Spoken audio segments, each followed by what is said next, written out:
Ауған соғысы. Кеңес одағы тұсындағы тарихтың ең қайғылы беттерінің бірі. 1979 жылы 12 желтоқсанда Кеңес одағы басшыларының шағын тобы Ауғанстанға кеңес әскерін енгізу туралы шешім қабылдады. Сөйтіп, 1979 жылы 27 желтоқсанда КСРО әскерлері Ауғанстан шекарасынан өтіп, онда 1989 жылдың 15 ақпанына дейін соғыс қимылдарын жүргізді.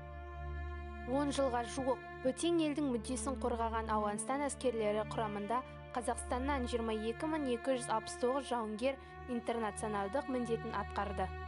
Олардың 924-і сұрапыл шайқаста ерлікпен қаза тапты. 21 адам хабар-ошарсыз кетті. Мыңдаған азаматтар елге мүгедек болып оралды. Қаншама қазақстандық отбасына қасірет әкелген ауған соғысы біз үшін осылай аяқталған болатын. Жылма-жыл ақпан айының 15-і күні біз ауған соғысында қаза тапқан жауынгерлерді еске алып, олардың рухтарының алдында бас иеміз. Өйткені бұл соғыста өрімдей жас жігіттер жазықсыздан жазықсыз құрбан болды. 1979 жылы Ауғанстан жерінде болған зұлмат соғыста кеңес әскерлері қайталанбас қаһармандық танытты.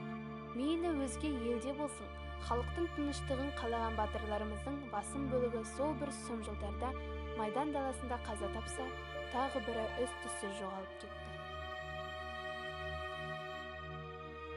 Оғынан қаза тапқан майдандас достарын соңғы сапарға шығарып салып тұрып, көздері жасқа, жүректері мұңға толған шақтары көп.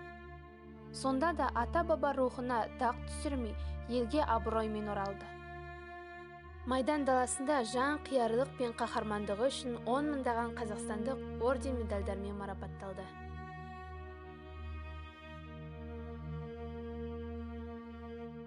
Ар үшін туған арысым, егемен елдің бағы үшін. Биіктен туын түспесін, естімей оқтың дауысын. Азаттық орнап арманен құлпырды мәңгі жайнап ел.